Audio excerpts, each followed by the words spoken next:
Hello, welcome to the HyperLynx Analog introduction. In this demonstration, this is going to probably produce 2 or 3 different little movie clips to go through the whole process. But what we're going to do is we're going to create a design using DX Designer that is the same design that we're going to use for our PCB layout as for our analog analysis. So let's say, need a name for this project. And let's set our flow up for the paths flow. Of course, we have the expedition flow that we can set up for. We have a series of selection of other flows that we can set up for. And quickly create our new project. First thing I'm going to do is add a new schematic. And I'm going to point out here that this design browser window is being built out as we build the design. And interactively, from time to time, pay attention to this window as we're creating the design because it'll become automatically updated. And then I'll show some interesting features toward the end. So let's go ahead and pick our components out for our design. And in this case, we're going to do a very simple design with just a couple of capacitors and 1 resistor.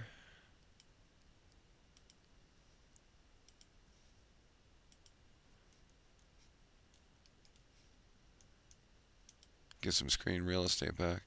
Let's go ahead now and insert a page border just to make things look a little better.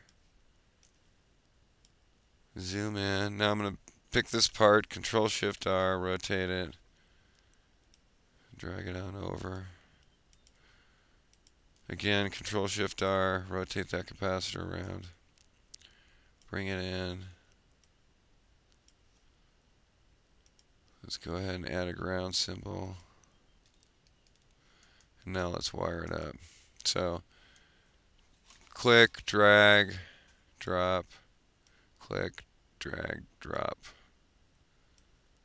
Pretty simple usage paradigm. So that's the topology of our basic design. Now let's go ahead and fill this out a little bit by defining the properties. So this is our decoupling capacitor, so we'll name it CD, a value of 100 microfarads. Our load capacitor, CL, big load, 1000 microfarads. Resistor, RL, let's put a big load on that, 2 ohms. Select our net there, name that load. Our input signal, SIGIN.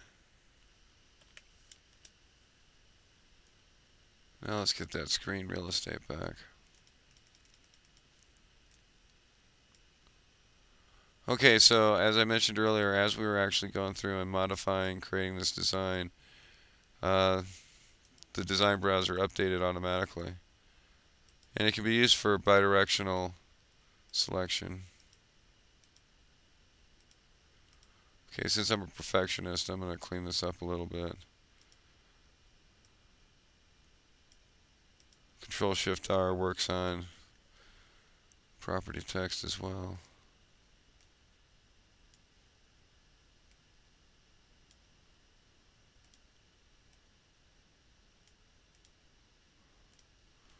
Control-Shift-R.